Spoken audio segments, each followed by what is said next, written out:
자, 안녕하십니까. 이번 이야기는 시청자 할리퀸님께서 찾아와 주셨는데, 할리퀸님이 오늘 해주실 이야기는 여러분들께서 남성이든 여성이든 간에 이성을 만날 때 이런 사람들은 조심하면 정말 좋겠다. 내가 이런 사람 겪어보고 너무나 섬뜩해서 너무나 무서웠고, 그렇기 때문에 시청자분들에게 용기를 내서 말씀을 하신다라고 얘기는 했는데, 어떤 이야기일까요? 바로 만나보도록 할게요. 네, 여보세요? 할리퀸님. 네, 안녕하세요. 아유, 얼마나 피곤하시겠어요. 지금 자연인 노래 3곡 들었고요. 제가 사실 자연인 때문에 돌비를 알게 돼가지고. 네, 저희 온 가족이 얼마 전에 자연인을 봤는데 저는 10번을 봤거든요. 근데 노래 가사 내용이 전부 다 들어가 있더라고요. 맞아요. 최대한 그렇게 하려고 노력을 많이 했습니다. 네, 전부를 뭐 1부터 10까지 넣을 수는 없겠지만 그래도 좀 중요한 부분을 넣으려고 했어요. 맞아요. 알아주시네. 정말 잘 만드신 것 같아요. 네네. 알아주시네. 아이고. 네, 잘 부르면 한번 불러보고 싶은데 그러면 노래 못하다 보니까 그 후렴구만 한 번만. 노래를 못하다. 아니요. 가사를 안 하면 보려고. 머릿속에 맴도나 한번 보려고. 네. 예. 쉽더라고요. 예. 런 잡히기 싫다면 런 비명을 참으며 죄송합니다. 아니. 노래를 못하는 게 아니라 네. 그거를 이제 머릿속에 벌써 3번 들었는데 맴돈다는 뜻이잖아요. 그죠? 네네네. 네, 된 거예요, 이거면. 네네. 이거 10번 듣잖아요? 그러면 흥얼거리게 돼요. 네, 그런 것 같아요. 네, 맞습니다. 야, 대단하신 분이야, 할리퀸님. 네. 자, 그러면 오늘 할리퀸님께서 이야기하실 게 사실상 우리가 남자든 여자든 성별을 불문하고 이성을 만날 때 정말 조심해야 되는 부류의 사람들이 있어요. 네, 저도 이런 남녀를 다 떠나서 어떤 사람을 만나보니까 사람이 되게 다양하잖아요. 근데 그렇죠. 이런 유형의 사람을 알고 만나는 게 아니기 때문에 만나다 보면서 느꼈던 약간 현실 공포에 가까운 이야기를 한번 들고 와봤습니다. 생각보다 저는 이 사연을 오늘 하실 때 용기를 많이 내셨을 거라고 생각해요. 왜냐면 할리퀸님을 뭐라고 나무라는 사람들도 있을 것이고 그 사람이 정말 잘못됐다 하는 사람들도 있을 건데 그래도 용기 내서 하시는 이유가 분명히 있을 거라고 생각을 해요, 저는. 네. 그래서 자, 오늘 이야기 빠르게 출발을 해보도록 하겠습니다. 런, 잡히기 싫다면 런, 할리퀸님 출발해보도록 하겠습니다. 렛츠고! 길이십니다. 할리퀸이요.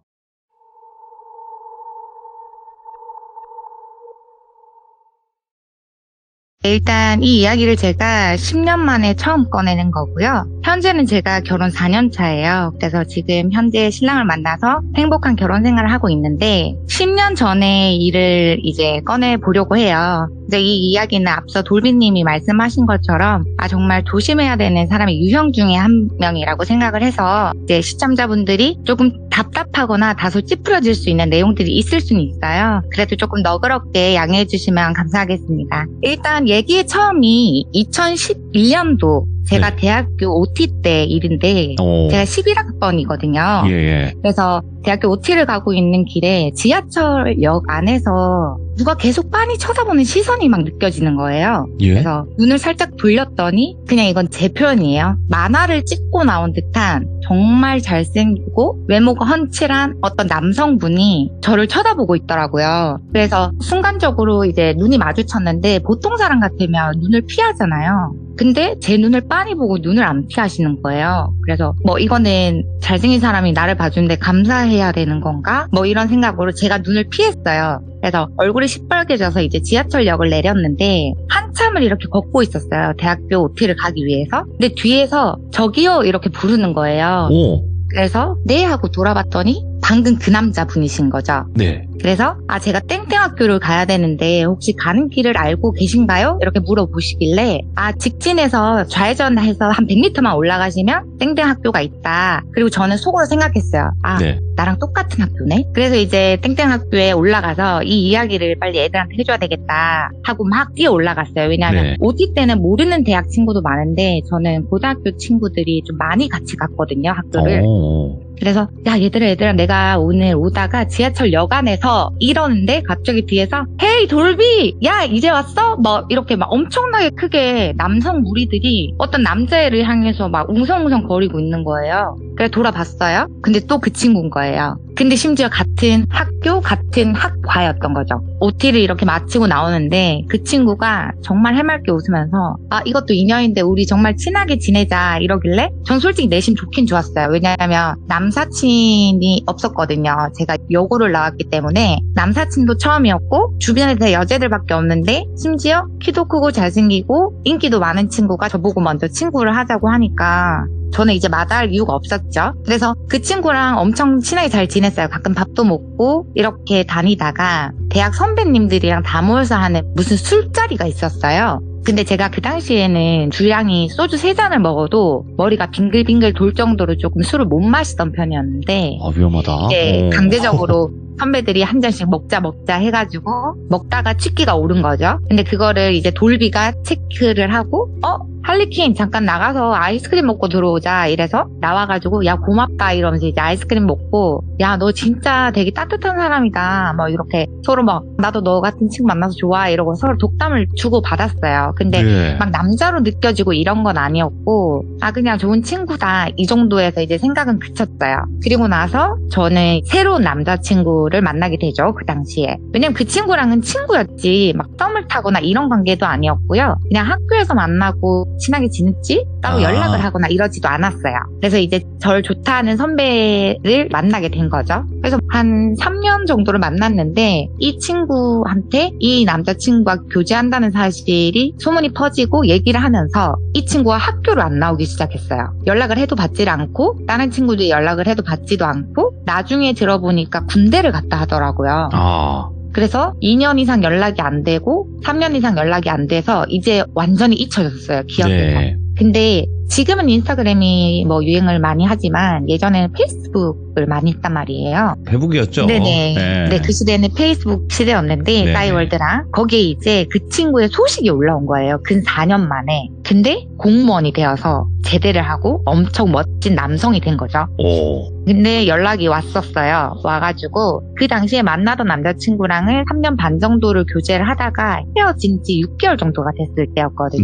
네네. 그래서 야 할리퀸 오랜만이다. 나 공무원 됐는데 한턱 낼 겸 밥 먹자 이러는 거예요. 그래서 진짜 오랜만에 연락을 하고 되게 반갑기도 했고 이래서 응 알겠어 하고 이제 만났어요. 네. 만났는데 그날은 그 친구가 치과를 다녀온 날이어서 뭐 오랜만에 만나서 술을 먹거나 한 것도 아니고 딱 밥만 먹었는데 밥을 먹고 요때 당시가 저희 아버지가 중소기업까지는 아닌데 조금 기업에서 유명세를 떨치셨던 분이셨어요. 오. 그러니까 잘 나가셨다는 게 아니고요. 그냥 이제 벌만큼 버시는 분이어서 네. 집이 굉장히 잘 살다가 대학교를 졸업하면서 이제 완전 집이 기울었었거든요. 아. 근데 이 친구는 제가 잘 살던 그때의 저를 기억하고 있던 거죠. 그래서 할리퀸 내가 오늘 집에 데려다 줄게 하는데 막 삐까뻔쩍한 아파트에 살다가 나쁜 건 아니지만 바퀴벌레가 나오는 엄청 허름한 아파트에 살고 있는 그냥 지금 제 모습을 안 보여주고 싶었어요. 제가. 아, 그럴 수 있어요. 충분히. 네, 그때 나이도 어렸고 그래서 아 나는 혼자 가겠다. 어차피 술도 안 먹었고 내가 화장실만 갔다 와서 여기서 이제 파하자 자리를. 그리고 화장실 갔다 왔는데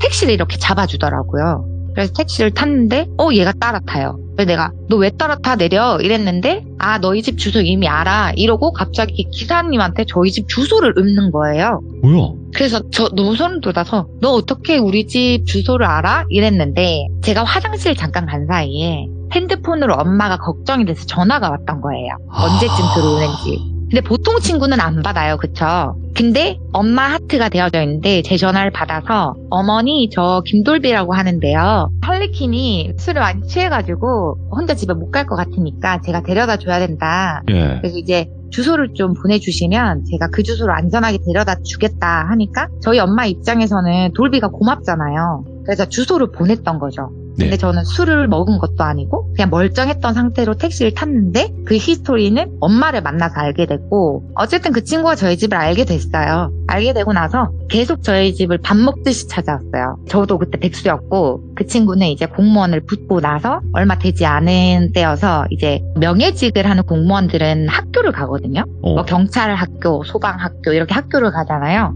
근데 그 학교를 가기 전에 시간이 좀 남아요. 이제 반절씩 나눠서 가는 학교다 보니까 그래서 그 시간마다 저희 집 앞에 계속 찾아왔던 거죠. 그래서 만나서 밥도 먹고 같이 뭐 술도 한 잔 먹고 뭐 그냥 재밌게 놀았어요. 놀다가 한날은 엄마가 야 할리퀸 솔직히 돌비 정도면 괜찮은 친구인 것 같은데 한번 만나보지? 이러는 거예요. 근데 저희 엄마가 그럴 사람이 아니거든요. 그러면서 뭐 인상도 좋고 애가 되게 싹싹하더라 이러길래 엄마 도대체 이게 무슨 말이냐 했더니 이 친구가 저희 엄마한테 몰래 번호까지 다 저장을 해놓고 엄마를 따로 만났던 거예요. 계속. 어이? 저희 엄마한테 전화를 해서 어머니 저랑 오늘 햄버거 드시러 가실래요? 어머니 뭐 저랑 오늘 영화 보러 가실래요? 이런 식으로 말하면서 이제 저희 엄마를 따로 만난 거죠. 그래서 사글사글하게 했구나.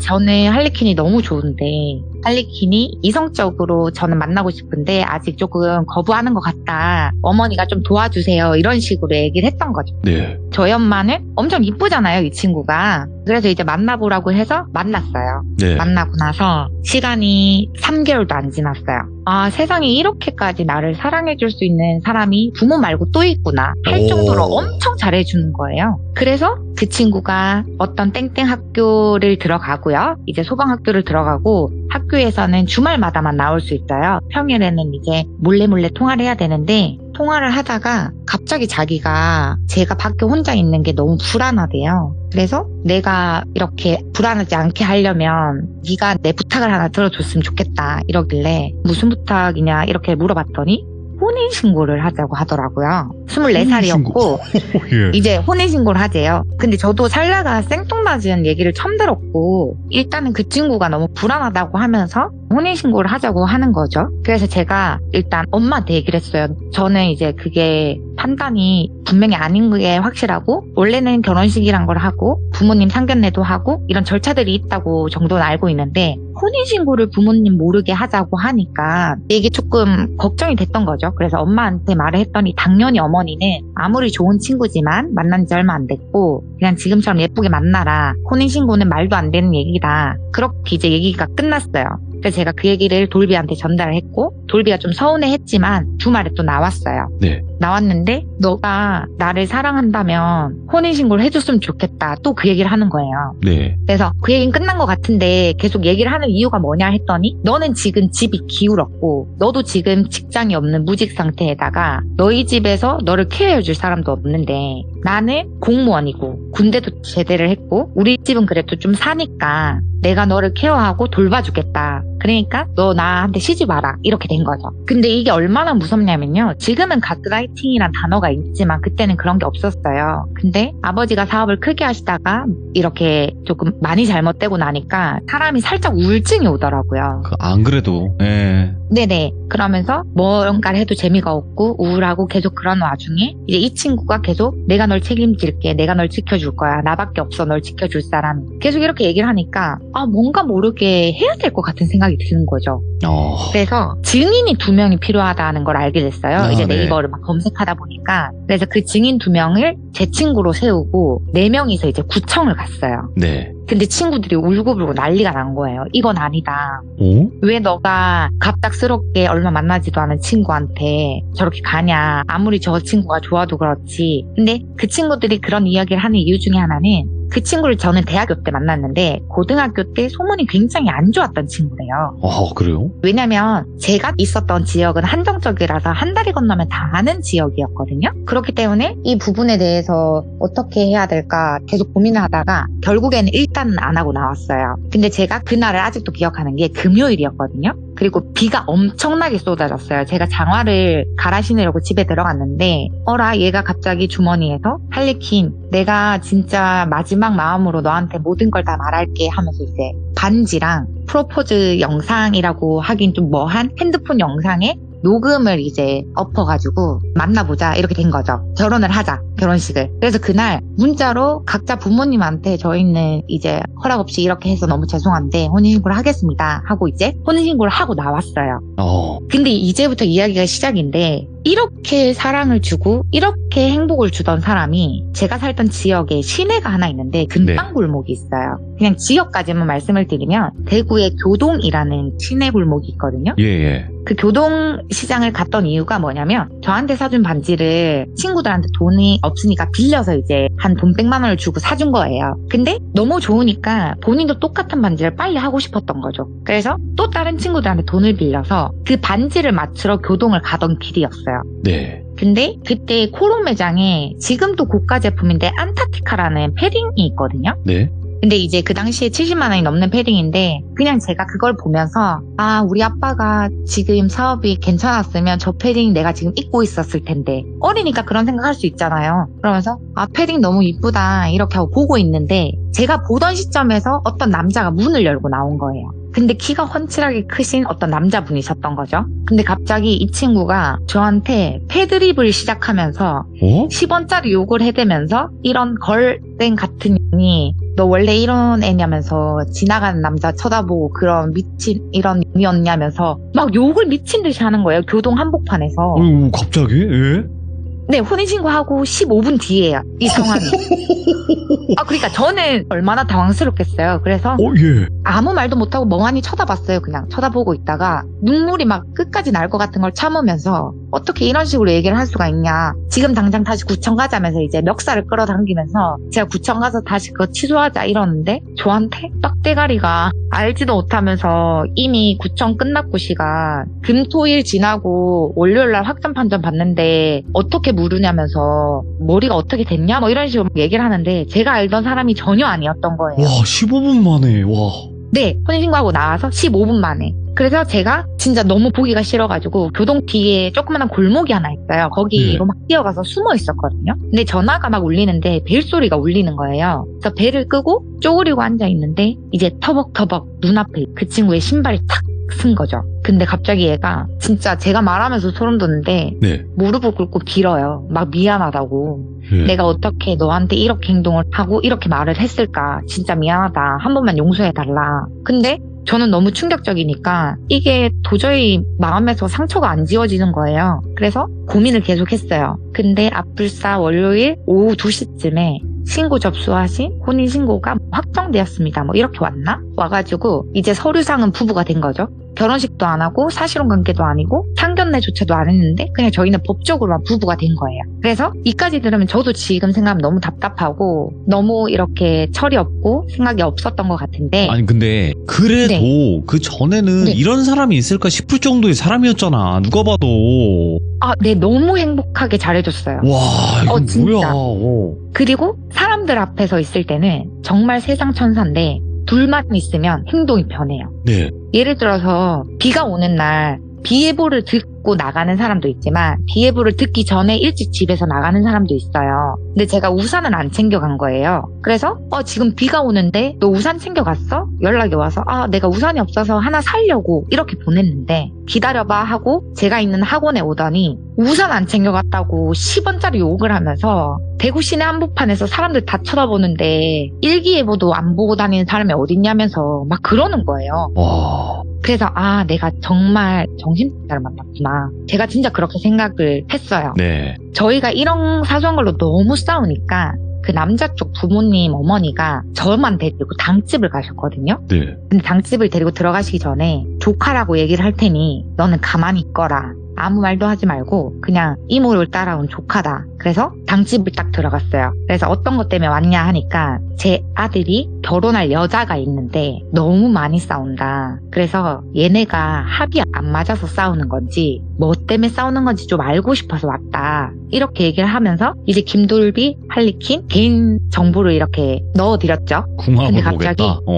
무당분이 탁탁탁탁 뭘 적더니 여자가 이 집 들어가면 죽어서 나올 사주네 이러는 거예요. 진짜 그렇게 딱 얘기를 하면서 그리고 같이 온 애가 조카가 아니네 이러시는 거예요. 그래서 제가 너무 놀라가지고 그냥 눈만 깜빡깜빡거리고 있었어요. 그러면서 둘의 싸우는 형태가 겉으로 보면 싸우는 형태인데 자세히 들여다보면 여자가 남자를 혼내고 있는 형태래요. 그래서 저는 제가 잘못한 건 줄 알고 속으로 똑같이 오잉? 이러고 듣고 있었죠. 근데 그게 아니라 남자가 너무 아기 동자에 가까운 그런 친구래요. 이 친구는 최소 못해도 10살 이상 차이가 나는 연상녀를 만나서 결혼을 해야 될 사주다. 아니면 무조건 다 깨질 팔자다. 이렇게 된 거죠. 네. 그래서 똥 묻은 개가 겨 묻은 개 나무란다는 형식으로 둘 다 똑같은데 사실상 따지고 보면 할리퀸, 즉 여자 말이 맞는데 겉으로 보면 계속 싸우는 형국이니까 얘네는 합으로도 안 맞고 결혼해서도 안 된다. 이렇게 된 거죠. 그리고 4주를 딱 보시더니 왜 거짓말 하냐고, 이미 혼인신고가 되어져 있는 상태인데 왜 거짓말 하냐고 말씀을 이야. 하시는 거예요. 그래서 그 당집이 전 지금도 위치는 알거든요. 근데 너무 신기한 거예요. 네. 그래서 이 결혼식이랑 혼인신고가 이게 4주 관련해서는 엄청 딱딱딱 넣으면 그걸 잘 보시는 분들 되게 잘 보신대요. 네. 그래서 이제 당집에서 나와서 어머니가 저를 탁 안아주시더니 내가 너한테 잘할 테니까 돌비가 조금 잘못하더라도 네가 좀 이해를 해다오. 그래서 이제 알겠다고 이제 좋게 풀고 들어갔어요. 들어갔는데 할리퀸이랑 어디 갔다 왔어 하니까 돌비야 너 이제부터 할리퀸한테 되게 잘해라. 정말 이런 친구가 없다고 하더라. 그러면서 돌비의 월급을 어머니가 관리를 하고 계셨는데 그 통장을 저한테 주시면서 이제 돈 관리도 네가 맡아서 하고 돌비랑 이렇게 좀 잘 지내도록 해라. 너희는 이제 엄연한 부부다. 갑자기 이런 식으로 부부 인정을 해버리는 거죠. 예. 그러고 있는데 갑자기 돌비가 제 통장을 따로 하나 만들어 오래요. 이제 비상금 쪽으로 해서 내가 너한테 매달 30만 원씩 넣어줄 테니까 너가 그걸로 하고 싶은 거 해라. 그래 저는 통장을 하나 만들어 갔어요. 근데 갑자기 무슨 뭐 모르는 번호로 전화가 와서 받았는데 뭐뭐뭐 토토입니다 이러는 거예요. 그래서 이게 무슨 말인가 들어보니까 공무원이니까 본인 이름으로는 못하는 제 이름으로만 할 수 있는 불법 도박 사이트에 토토를 하기 위해서 제 통장을 만들어 오라 했던 거예요. 그래서 생활비를 주려고 했던 게 아니라 본인이 불법 토토를 하기 위하는데 본인은 공무원 신분이기 때문에 하다 걸리면 안 되니까 제 통장을 썼던 거죠. 그래서 그걸 알게 된 저는 이제 헤어지자고 욕을 했고 욕을 하던 날 걔가 새벽 출근이었어요. 근데 헤어지자고 딱 말하는 순간 정말 이거는 믿을 분들은 믿으셔도 되고 안 믿을 분들은 안 믿으셔도 되는데 예. 팬티까지 싹 다 벗고 발가벗은 상태로 차도에 뛰어들었어요. 근데 차에 치이진 않았고 새벽 시간이어서 차가 거의 없는 한산한 골목이었는데 걔가 그렇게 이상한 짓을 하면서 헤어지자는 소리 빨리 거둬라. 아니면 내 옷 안 입고 계속 이렇게 해서 영상 찍혀서 다 올라갈 테니까 네가 어떻게 할래? 하길래 제가 막 울면서 빌었어요. 무릎을 꿇고. 옷 입어라. 다시는 헤어지자는 소리 안 할 테니까 제발 옷 입어라. 옷 입어라. 이래서 걔가 옷 입고 이런 뭐 같으니 이러면서 이제 택시를 타고 걔는 출근을 했죠. 그리고 집에 왔는데 제가 그 당시에 2달 동안 살이 10kg가 빠졌거든요.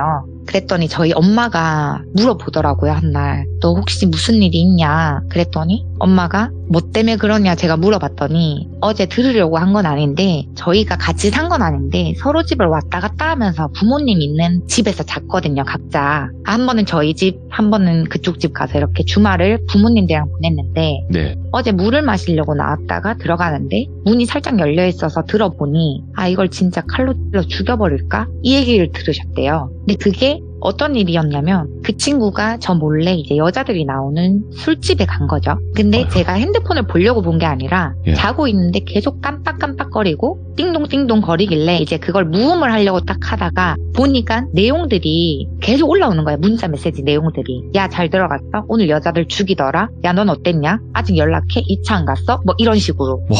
단체 채팅 같이 이렇게. 그래서 제가 그것 때문에 깨웠어요. 깨워서 이게 지금 뭐 하는 행동이냐 하다가 그 소리를 들었는데 그걸 저희 엄마가 문 밖에서 듣게 된 거죠. 그래서 그걸로 싸우다가 이제 그때는 저희 집에서 잤잖아요. 근데 아까 설명드렸다시피 바퀴벌레 나오는 엄청 달동네 외진 아파트에 있었거든요. CCTV조차 없어요. 근데 본인이 화가 난다고 해서 남의 차 백미러를 발로 차서 부서뜨린다든지 아니면 칼을 들고 나와서 찔러 죽는 행위를 하면서 협박을 한다든지 네. 아니면 저를 방 안에 가둬놓는다든지 이런 식으로 신체적, 정신적 이제 학대를 계속 지속적으로 한 거죠. 그리고 자기랑 만나기 11년도 이전에 있던 모든 사진을 다 삭제해라. 네. 너는 지금부터 나와 만든 추억만 쌓아야 되고 나만 있어야 된다. 그래서 제 핸드폰에 있는 모든 기록과 모든 사진을 다 지우고 와. 본인 발로 가서 그때 당시에는 본인 신분증만 있어도 핸드폰 번호를 바꿔주던 시기였거든요.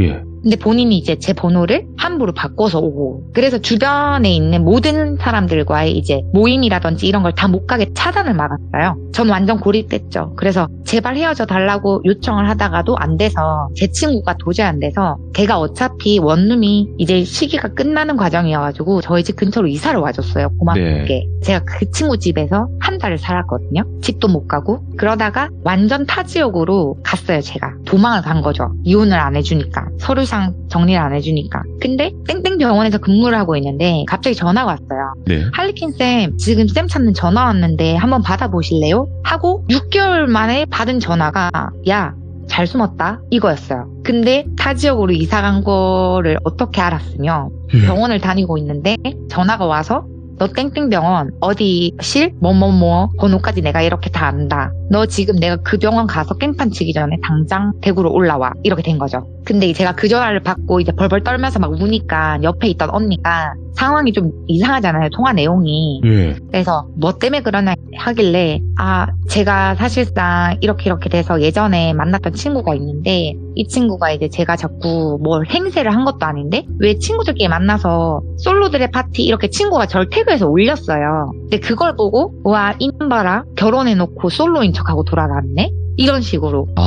그러면서 이제 자꾸 그렇게 괴롭히니까 이거가 통제가 안 되는 거죠. 그래서 저는 그 후로 어떤 남자를 만난 적도 없는데 이 친구가 계속 이렇게 나오니까, 그럼 우리 원장님한테 도움을 요청해서 한번 물어보자. 그래도 의사 선생님이시고 주변에 아시는 분도 많으실 거니까. 그래서 이제 얘기를 꺼냈죠. 근데 이제 병원 원장님께서 내가 변호사를 다 붙여줄 테니까 이 친구 아주 악질이다. 어떻게 소방 명예직이라는 공무원이 밖에서는 그렇게 사람을 구하고 생명을 소중히 다뤄야 되는 사람이 한 사람 인생을 이렇게 박살낼 수가 있냐. 너도 당당하게 나가라. 이렇게 된 거죠. 네. 그래서 제가 전화를 했어요. 다시. 이제부터 너가 사실 이때까지 해온 거를 내가 바보같이 당하고 있다가 증거를 다 모아놨다. 그리고 그 증거가 나한테 다 남아있고, 이제부터 네가 일하는 곳에 나도 똑같이 네가 이렇게 하면 이렇게 할 거고 저렇게 하면 저렇게 할 거다. 네가 선택해라. 네가 만약에 여기서 스톱시키고 날 더 이상 괴롭히지 않는다면 나도 너의 행복을 빌어줄 거고, 만약에 네가 계속 간다면 나는 끝까지 갈 생각이다. 이제 무서운 거 없다. 이렇게 된 거죠. 너는 잃을 게 있지만 나는 잃을 게 없는 사람이다. 그랬더니 이제 걔가 한 5초간 말이 없다가 미안하다는 거예요. 근데 그 이유가 뭐냐면 자기가 어떤 짓을 하면 돌아올 줄 알았대요. 어떤 짓을 하면 무서워서, 얘는 겁이 많으니까 돌아올 줄 알았는데 1년 동안 애가 너무 많이 바뀌었고 이제 자기한테 막 말을 거역하고 자기가 통제가 안 되고 어떤 짓을 해도 얘는 안 돌아오겠구나, 이렇게 생각을 하니까 얘도 포기를 해버린 거죠. 마음속에서. 저도 어차피 역으로 협박을 한 게 맞고, 그래서 이제 내가 더 나가면 나한테도 조금 위협이 오겠다 해서 다시는 연락을 하지 않겠다 하고 전화를 끊었어요. 끊고 나서 이제 서류적으로 정리를 해야 되니까 언제 만나자 해놓고 엄마한테 전화를 한 거죠. 근데 엄마가 이제부터 얘기를 다 해주는 거죠. 사실 내가 말을 안 해서 그렇지 조금 이상한 부분이 몇 번 있었다. 첫 번째가 네가 친구들이랑 노는데 딱 한 번 제가 12시까지만 놀면 안 되냐고 물어봤더니 처음으로 흔쾌히 수락을 해주는 거예요. 그래서 너무 좋다 이러고 이제 여자 선생님들이랑 막 놀고 있었어요. 근데 갑자기 저희 엄마한테 전화가 오는 거예요. 저한테. 야, 너 큰일 났다. 지금 돌비가 너 술 먹고 연락 안 된다고 시내 한복판을 다 지르고 난리가 났다는데 너 도대체 어디야? 이렇게 하고 이제 소리를 지르시는 거죠. 근데 이게 알고 봤더니 이 친구가 제가 혹시나 남자들이랑 놀고 있을까봐 알겠어, 거기서 놀고 있어, 뭐 시내에 있으면 뭐 알겠어, 12시까지 조심히 들어가 해놓고 시내에 있는 모든 술집을 찾아다녔던 거예요. 와. 근데 찾아도 안 찾아지니까 저희 엄마한테 제가 술 취하는데 연락이 안 된다, 절대 제가 전화했다고 말하지 말고 괜히 애가 제가 알고 있다고 하면 미안해하거나 민망해할 수 있으니까 저만 알게 어딘지만 위치를 좀 물어봐 달라. 이거부터 시작해서 제가 엄마랑 대화를 하고 있으면 엄마가 대화를 하다가 헛기침이 나서 물을 먹으러 나가잖아요. 그러면 벽에 귀를 기대서 저희가 하고 있는 얘기를 들어요. 근데 그거를 몇 번 본 거죠, 엄마가. 그래서 뭐 그렇게 하다가 이제 마지막에는 좋게 서류 정리를 했어요. 하긴 했다. 와. 협의적으로 서류를 정리하고 나오는데 갑자기 하는 말이, 원래 외국도 그렇고 우리나라도 그렇고 이혼하고 나면 마지막으로 잠자리를 한다던데 뭐야? 잠자리를 하고 가라, 이러는 거예요, 저한테. 예. 그래서 제가 처음으로 그 친구한테 욕을 했죠. 이런 별 미친놈 다 왔네 하면서 이제 택시를 타고 가버렸거든요. 예. 그게 그렇게 그렇게 마지막이었어요. 그리고 한 2년이 지나서 전화가 한 번 왔더라고요. 예. 모르는 번호로. 근데 대답을 안 하더라고요. 여보세요? 여보세요? 했는데 대답을 안 하고 딱 끊었는데 문자가 딱 왔어요. 살다 보니 정말 많이 미안했고 진심으로 너가 행복하길 바란다. 시간이 이렇게 흐르다 보니까 너만큼 착하고 좋은 친구가 없더라. 그래서 내가 내 발등을 스스로 찍은 거지. 앞으로 행복했으면 좋겠다. 왔는데 느낌이 딱 그 친구인 거예요. 그래서 이제 오케이. 문자 답장을 안 했죠, 제가.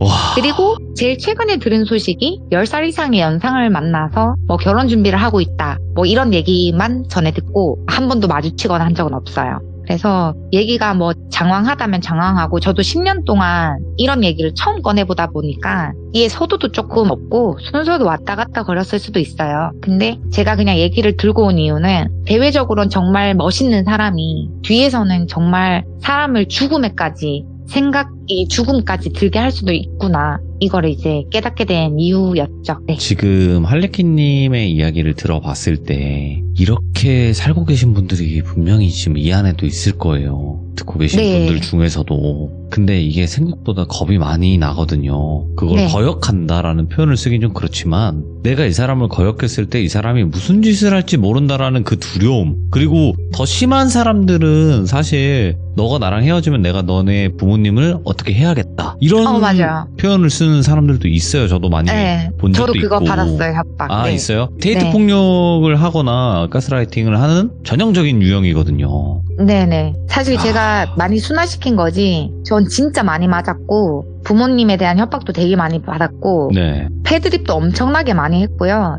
여성 비하 발언을 막 하면서 낄낄거리고 막 웃어요. 예. 근데 제가 그때는 이미 혼인신고가 끝난 상태였는데, 아, 이 친구가 진짜 이렇게 말하면 좀 그런데, 이 친구는 내가 죽어야 끝나겠구나 할 정도로 저를 엄청나게 괴롭혔어요. 그래서 네. 저는 시청자분들에게 좀 당부드리고 싶은 말씀이 뭐냐면 네. 할리퀸님은 잘못이 없어요, 여러분들. 이거를 듣고도 아유 뭐 예를 들어서 진짜 격한 네. 표현으로 막 바보 아니냐, 왜 저걸 저렇게 못하냐, 뭐 당장 나와야 되지 않느냐, 이게 생각보다 생각 좀처럼 안 돼요.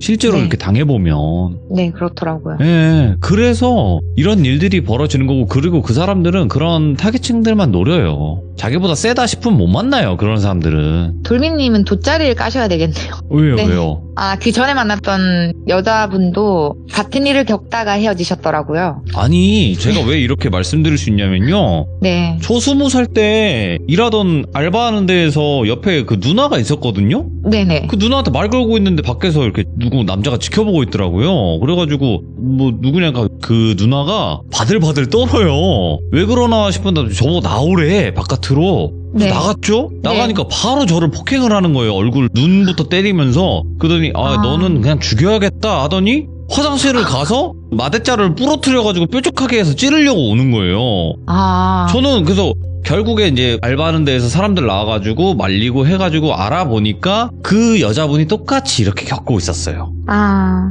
그냥 사회에서 만난 사람들이 말을 해도 바람 핀다고 생각을 하거나 네, 맞아요. 그런 느낌으로 하니까 저는 와, 세상에 이런 놈이 다 있나, 이런 경험을 했었는데, 그래서 제가 잘 아는 거예요. 제가 많이 물어봤거든요. 부모님까지 해야 한다고 해버리거나 이렇게 한다고 하더라고요. 네, 맞아요. 그래가지고 더 화가 나면서 공감을 할 수밖에 없었던 사연이지 않았을까. 그 누나에게도 얘기했어요. 제가 그 당시에는 아니 왜 이걸 헤어지지 못하느냐라고 했을 때 이래서 진짜 죽일까봐, 우리 엄마를 그렇게 해야 할까봐, 저도 그것 때문에 못 헤어졌던 것도 있죠. 막 그리고 진짜 무슨 짓을 할지 모르는 사람이야, 너도 방금 겪었잖아, 이렇게 돼버리는 거예요. 네, 맞아요. 네. 그 스탠드형 옷걸이 있잖아요. 네. 식당 가면 세워놓는 앞치마 걸어다니는 네네네. 그거 엄청 크잖아요. 제 키보다 크거든요. 예. 저 그때 방에 가둬놨을 때 제가 막 문 두드리고 발악을 하니까 들어와서, 진짜 거짓말 안 하고요, 걔가 연립주택 3층 살았었거든요. 그 연립주택 창문을 열고요, 그 옆에 있는 연립주택에 주차가 되어져 있었어요. 근데 그 차 위로 던졌어요. 그래서 손해배상 다 해주고 그 정도였어요, 이 친구가. 폭력성이. 그러니까, 네. 그래서 돌빈님 마음 알 것 같아요. 돌빈님도 많이 맞으시고. 제가 그 다음에 전화를 했어요.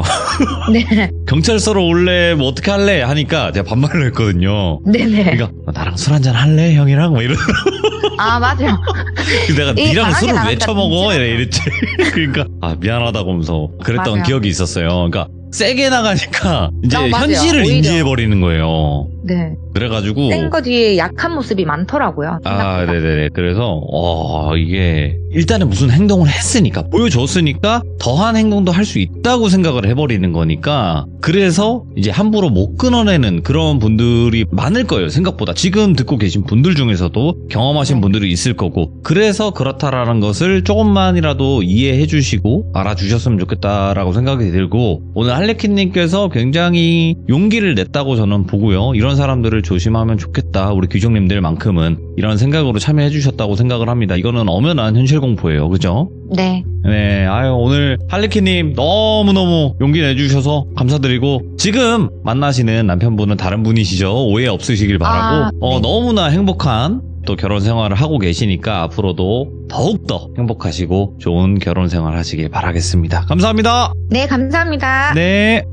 지금 이야기를 쭉 들어오는데 제가 그때 겪었던 그 누나가 생각이 나는 거예요. 그 누나분도 굉장히 착하신 분이었거든요. 그러니까 제가 직접 보니까 이거는 뭐 세고 안 세고를 떠나서 이 미친 사람은 거기에서 오는 공포가 있어요. 여러분들. 이 사람은 이렇게 행동하는 거를 아무렇지 않게 일단 행동을 하고 보겠구나. 이런 생각이 저 또한 들었다 보니까 아마도 지금 그러신 분들이 많이 계실 수도 있어요. 생각보다 이런 사람들은 우리 주변에 많습니다. 겉으로 보기엔 멀쩡한데 진짜 이런 사람들 많아요. 그래서 여러분들도 항상 조심하시고 혹여라도 그런 일이 있으면 경찰에 꼭 신고를 하시길 바라겠습니다. 감사합니다.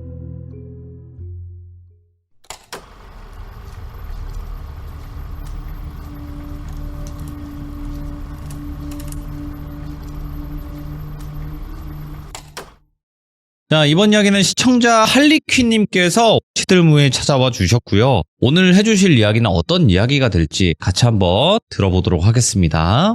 네, 여보세요? 할리퀸님 안녕하세요. 네, 안녕하세요. 오늘 할리퀸님께서 해주실 이야기가 아주 간단하게만 얘기해 주셨을 때 어떤 이야기가 될까요? 일단 제가 겪은 사연은 아니고요. 저희 친오빠가 겪었던 사연인데 예. 사실 저는 뭐 영적인 느낌이라든지 이런 걸 보는 사람이 아니기 때문에 이런 얘기를 들었을 때 돌비 공포 라디오에서 되게 신기하게 많이 봤어요. 근데 저희 친오빠가 겪은 거를 최근까지 들었을 때 내가 믿지 못하고 보지 못했던 것이 일어날 수 있겠구나 이런 생각이 들어서 이제 사연을 한번 올려봅니다. 근데 진짜 세상에는 우리가 겪지 못하고 진짜로 보지 못했던 일들이 많이 벌어지는 것 같아요. 네, 그런 것 네. 같아요. 자, 그러면 어떤 이야기인지 한번 외쳐보고 시작을 하도록 하겠습니다. 렛츠고! 기리십니다. 할리퀸이에요.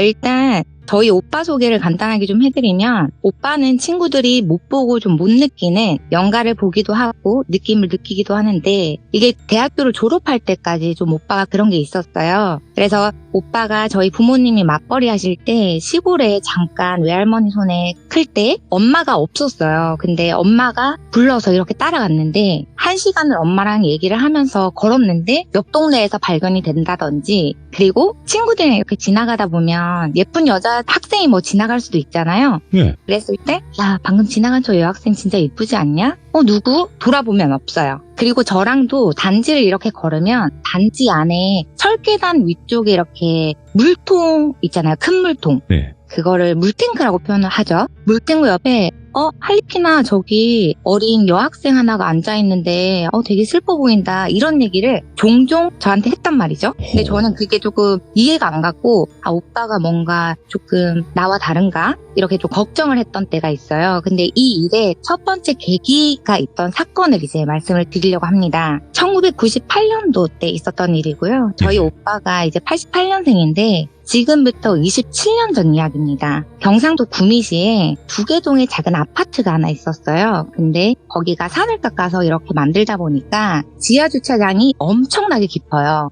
저희가 그때 당시 2층에 거주를 하고 있었는데 2층에서 난간을 밟고 아래를 보면 지하주차장에 들어가는 차량이 흰색 차량, 검정색 차량, 사람이 지나간다. 이 정도는 알 수 있을 정도로 좀 시야 확보가 잘 되고 저희가 2층에 거주를 하다 보니까 일반 아파트보다는 지하주차장 기점으로 했을 때 한 4, 5층 높이였어요. 좀 높이가 높은 편이었고 아파트가 그냥 지대에 지어진 게 아니라 이렇게 언덕을 좀 한 10분 정도 걸어 올라가야지 두 개 동 아파트가 이렇게 보이는 굉장히 좀 높은 데 지어져 있는 아파트였습니다. 그리고 저희 집 구조가 현관을 딱 들어가면 지금부터 상상을 해보시면 돼요. 왼쪽 편에 비확장 구간 발코니, 요즘은 전부 다 베란다를 확장시켰기 때문에 베란다가 없잖아요. 예전에 저희 집은 안방 거실 옆으로 길게 뻗은 발코니가 이렇게 있었단 말이에요. 그리고 맞은편으로 제 방 옆에 거실, 욕실, 그 옆에 부엌, 오빠 방이 이렇게 있는 구조였어요. 네. 그래서 오빠가 서서 볼일을 보면 뒤쪽에 발코니가 훤히 다 보이는 그런 구조였다고 보시면 됩니다. 근데 그때는 그냥 평화로운 주말이었어요. 그래서 엄마가 과일이랑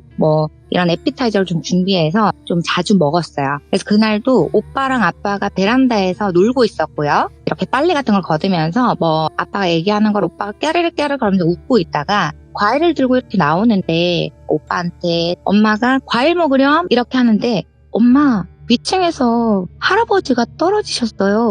이러는 거예요. 근데 그 당시에 제가 과일컵을 들고 있었거든요. 근데 제 눈을 엄마가 탁 가려버려서 저는 보진 못하고 그때 그 사건이 잠깐 벌어지고 나서 저를 안방에 엄마가 넣으셨는데 한 10여 분 뒤에 이제 119 구조대 소리가 막 들리더라고요. 그리고 오빠가 안방으로 들어왔는데 오빠 무슨 일이야? 했더니 오빠가 말을 못하더라고요. 그렇게 정말 찰나 같은 시간이 흐르고 시간은 2005년도로 거슬러 올라옵니다. 예. 제가 이제 중학교 들어가기 전 오빠가 중학생 때 제가 편도선을 제거하는 수술을 받고 오빠가 이제 비염으로 인해서 축농증 제거 수술을 받는데 저희가 12월이 보통 겨울방학이잖아요. 네. 근데 11월 전부터 예약을 잡아놨는데 11월에 큰 외할아버지가 갑자기 뺑소니 사고로 돌아가셨어요. 그래서 49제랑 이제 모사를 지내러 엄마가 왔다 갔다 해야 되는 상황이어서 어쩔 수 없이 2인실 병실에 저희를 두고 가게 됐어요. 그래서 대구의 대학병원이었는데 오빠가 창가 쪽에 있는 병상을 썼고요. 제가 화장실에 있는 병상을 썼습니다.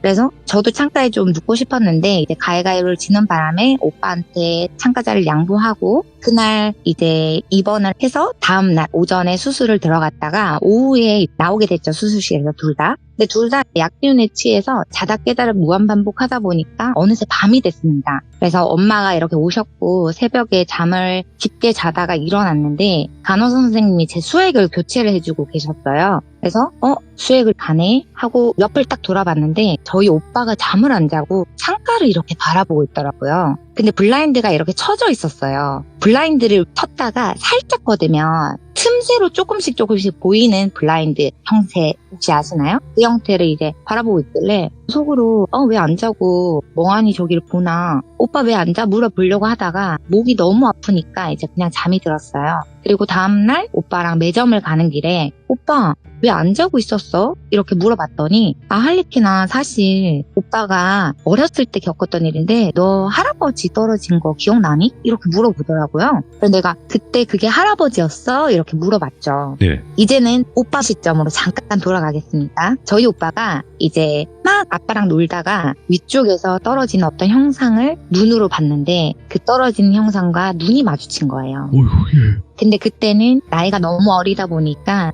이게 뭐지? 하고 순간 밑을 봤는데 이제 빨간 색깔의 피가 이렇게 흥금하게 젖은 어떤 사람의 형체가 이렇게 있던 거를 보게 된 거죠. 네. 그래서 나이가 너무 어렸을 때니까 초등학생 때면 트라우마가 생길 수 있잖아요. 그래서 그것 때문에 한 달 내내 오빠가 꿈에서 꿈을 꾸는 형태. 예를 들면 이제 자다가 눈을 떠서 화장실을 갔는데 소변을 보고 있는데 눈을 딱 떴더니 뒤쪽에서 할아버지가 엄청나게 무서운 표정으로 오빠를 이렇게 바라보고 있더래요. 그래서 오빠가 눈을 비비고 다시 봤는데 할아버지 영가가 계속 서 계셨던 거예요. 근데 너무 무서워서 방으로 막 뛰어가가지고 꿈을 탁 깨면 또 오빠 방에 있는 조그만한 발코니 베란다에서 그 할아버지가 또 서서 보고 계시는 이런 악몽을 한 달 내도록 꿨대요. 그래서 그때 당시에 오빠가 막 자다가 하늘에서 막 돌이 떨어진다, 뭐 사람이 떨어진다, 이렇게 막 계속 악몽에 시달리니까 엄마가 되게 걱정을 많이 했죠. 근데 그 당시에 엄마도 받고 아빠도 받고 오빠다 보다 보니까 셋 다 조금 트라우마에 시달렸던 것 같아요. 그래서 저희는 얼마 뒤에 급하게 이사를 하게 됐는데 그 일을 겪고 나서,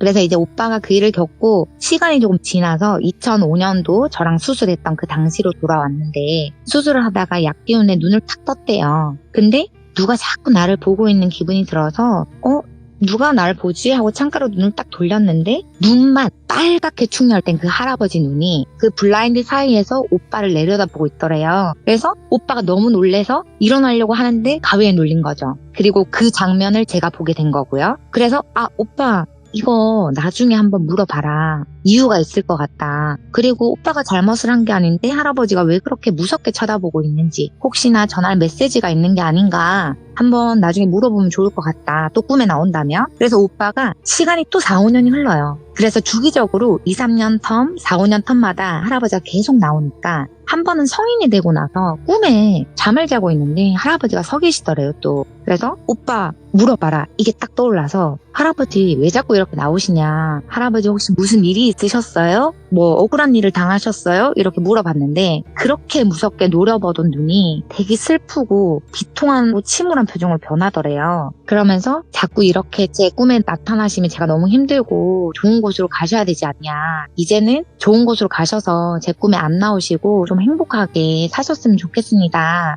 이렇게 이제 친절하게 위로 아닌 위로를 내뱉고 나서부터는 안 나온대요. 그래서 이 일을 저희가 부모님한테 여쭤봤는데, 왜 우리가 단지 내에는 이제 소규모 단지다 보니까 그 집에 어떤 일이 있었더라 이런 얘기를 전해 듣잖아요. 근데 그 위층에 한참 위층에 살던 어떤 할아버지가 지금은 알츠하이머라는 병이 명확하게 이제 표시가 되는데 그 당시에 치매를 살짝 겪으셨나 봐요. 근데 이제 비정상인 내 모습을 겪다가 정상인 모습으로 돌아왔을 때 그 자괴감에 이제 못 견디고 스스로 생을 이렇게 마감짓는 결정을 하셨대요. 그래서 그때 떨어지시면서 저희 오빠랑 그 마지막에 본 그 눈이 할아버지가 되게 슬픈 눈인데 너무 어릴 때 트라우마를 겪다 보니까 되게 무서운 할아버지로 자꾸 각인이 됐나 봐요. 그래서 되게 슬픈 사연이 있었어요. 근데 제가 이거를 왜 믿게 됐냐면 2005년도 때 저희 큰할아버지가 갑자기 뺑소니로 돌아가셨다 했잖아요. 그때 저희 할아버지가 11월 30일 날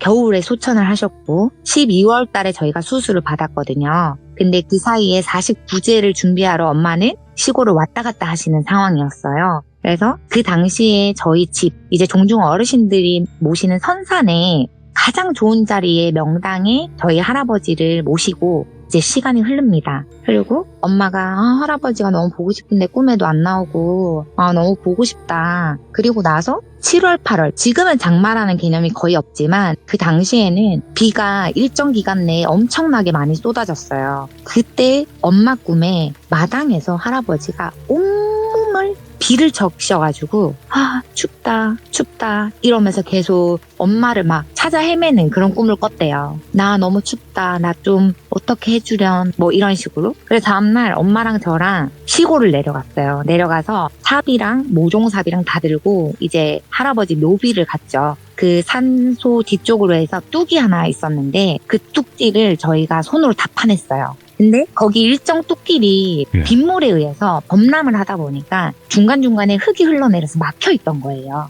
그래서 그걸 손으로 다 파내면서 이제 엄마가 파묘를 해서 이장을 해야 될 것 같다. 근데 그 당시에는 어른들이 묘를 함부로 이장하는 거에 위험하다 이런 생각을 좀 많이 하셨어요. 그리고 그 당시에 굉장히 명당 자리였고 저희 외할머니가 또 그 옆으로 묘자리를 꼭 가고 싶다고 했어가지고 일단 외할머니가 크게 반대를 하셨죠. 나는 외할아버지 옆으로 갈 거고 저 자리가 가장 좋은 자리라고 했으니까 난 절대로 저 자리를 뺏기기 싫다. 파면은 안 되고 이장도 안 된다. 저희 엄마 말을 계속 무시하셨죠. 어떻게 보면. 너가 뭐 꿈을 잘못 꿨다 이러면서. 근데 그 후로 저희 오빠도 그런 꿈을 꾸게 된 거예요. 계속. 그렇게 시간이 이제 20년이 흘러서 제일 최근 10월 4일 저희 할머니가 소천하십니다. 향년 97세의 나이로 이제 나이가 너무 많다 보니까 자연사를 하셨는데 네. 묘를 이렇게 가잖아요. 근데 이제 묘를 합장을 하기 위해서 할아버지랑 같이 묻어달라는 그 합장위원을 토대로 어떤 공공기관에 시설 허가를 받고 묘를 팠어요. 파묘를 했는데 그때 당시에는 오동나무관이 가장 좋고 비싼 관이었어요. 일반적으로 나무관은 쉽게 잘 썩는다. 근데 오동나무관은 그래도 어느 정도 유지를 하고 가장 비싸고 좋은 나무니까 이제 대학병원에서 그걸 또 추천받았고 저희도 큰할아버지를 좋은 관에 모시고 싶어서 그 관을 했는데 그 관이 문제였던 거예요. 오동나무관이 지나고 보니까 잘 썩지 않는 관이래요. 그거를 시간이 한참 지나서 20년 동안 모르고 있다가 파묘를 딱 했더니 관이 물에 잠수가 되어져 있던 거죠. 물에 관이 잠겨 있었던 거예요. 20년 동안. 근데 묘를 이장해 주시는 분께서 만약에 이 관을 올렸는데 살이 빠지지 않으면 살이 빠진다는 표현이 이제 물기가 싹 빠지고 이렇게 유해만 남지 않으면 이장이 좀 힘들 수도 있겠다. 네. 그래서 이건 좀 시간을 두고 지켜보자 했는데 관을 탁 꺼내서 이제 양사방을 개방을 딱 했더니 정말 하늘이 도운 것처럼 살이 싹 빠지고 이렇게 할아버지의 유해만 깔끔하게 남게 된 거죠. 그래서 정말 안전하게 합장을 하게 됐는데 그때 엄마가 가슴을 치시면서 이제 우셨죠. 아, 그 꿈이 이거랑 연관이 있었구나. 여름만 되면 꿈을 꾸셨거든요. 저희 오빠도 마찬가지고. 그래서 아, 정말 연가라는 게 이렇게 있을 수 있고 저희 오빠가 그때 떨어지시던 할아버지를 위로해드리면서 그때까지 겪었던 그런 일과 저희 큰할아버지 일을 이렇게 겪다 보니까 아까 앞서 말씀드린 것처럼 세상에는 없던 일이 생길 수 있구나. 그리고 나서 저희가 묘에 왜 그렇게 물이 찼을까? 그렇게 좋은 명당자리라던데 그걸 이제 알아보기 시작했어요. 근데 그 선산에 도로공사를 저희 할아버지 묘를 할 때까지만 해도 길이 뚫리지 않았는데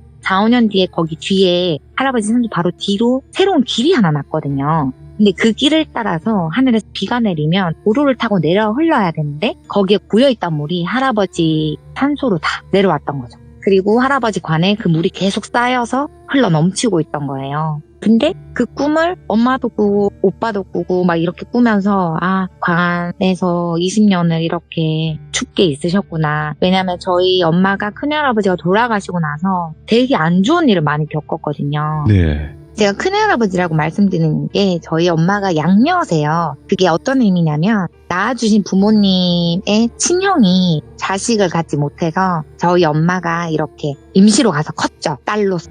그래서 큰할아버지가 있고 큰 외할머니가 있고 그냥 키워주신 부모님이 있고 낳아주신 부모님이 있으신 거죠. 근데 그 후로 큰 외할아버지가 정말 건강하셨는데 갑자기 심장마비로 돌아가시고 그 이후로 또 낳아주신 어머니가 이제 병을 얻어서 요양병원에 3년을 계시다가 되게 아프시다가 돌아가셨어요. 그리고 그 이후에 엄마가 투자라는 걸 또 잘못해가지고 또 그런 일을 계속 겪다 보니까 아, 큰할아버지가 내가 너무 원망스러워서 꿈에 그렇게 많이 나왔는데 나를 좀 봐주지 그랬어. 이렇게 나를 원망해서 이런 일이 생기는 거 아닌가. 근데 전 또 좋게 생각을 했어요. 왜냐면 합장을 하지 않았으면 또 묘가 계속 그 자리에서 지금까지도 물에 잠겨 있었을 거예요. 근데 마지막에 저희 엄마의 큰 의견으로 아, 이건 합장을 해야 된다. 묘를 한번 파묘를 해서 이장을 해보자. 오빠도 이런 꿈을 꿨고 되게 이상하니까 한번 걷어봐야 되겠다. 이렇게 돼서 엄마 의견으로 합장을 하게 된 거거든요. 네. 그 일이 있고 나서는 지금은 뭐 꽃동산에서 두 분이 손도 잡고 뭐 놀러 가시고 하신지 날도 굉장히 이제 좋은 날이 많이 오고 뭐 그 후로는 오빠가 원래 주기적으로 이렇게 돌아가시면 계속 안 좋은 꿈을 꾸고 안 좋은 일이 일어났었는데 네. 지금 아직까지는 그런 일이 없습니다. 그래서 이거를 제보했던 이유는 네. 오빠가 그렇게 조금 겪었던 일도 사연적으로 많지만 가끔 이렇게 연가를 보시는 분들이 되게 슬퍼 보이고 사연이 있는 분들이 많잖아요. 많죠. 근데 그런 얘기를 100% 뭐 안 믿는 분들은 어쩔 수 없지만 이유 없는 꿈이 없고 이유 없는 재발이 없다는 말이 아, 이런 데서 나오지 않았는가 이런 생각에 한번 제보를 해봤습니다. 그리고 저희 오빠가 겪었던 기묘한 일 짧은 거 하나 있어요. 이게 뭐냐면요. 네네. 저희 오빠가 교회 누나라고 하죠. 그때 오. 당시에 교회 누나를 잠깐 짧게 만났습니다. 네, 교회 누나랑 교회 친구들이랑 같이 그때는 놀이를 되게 많이 했어요. 교회에서. 그래서 오빠가 그때 혹시 불 끄고 하는 잼치기 놀이 아시는지 모르겠는데 잼치기? 불을 끄고 술래가 친구들을 다 잡으면 그 놀이가 끝나요. 근데 술래는 눈을 가리고 소리에 의해서만 친구들을 잡아야 돼요.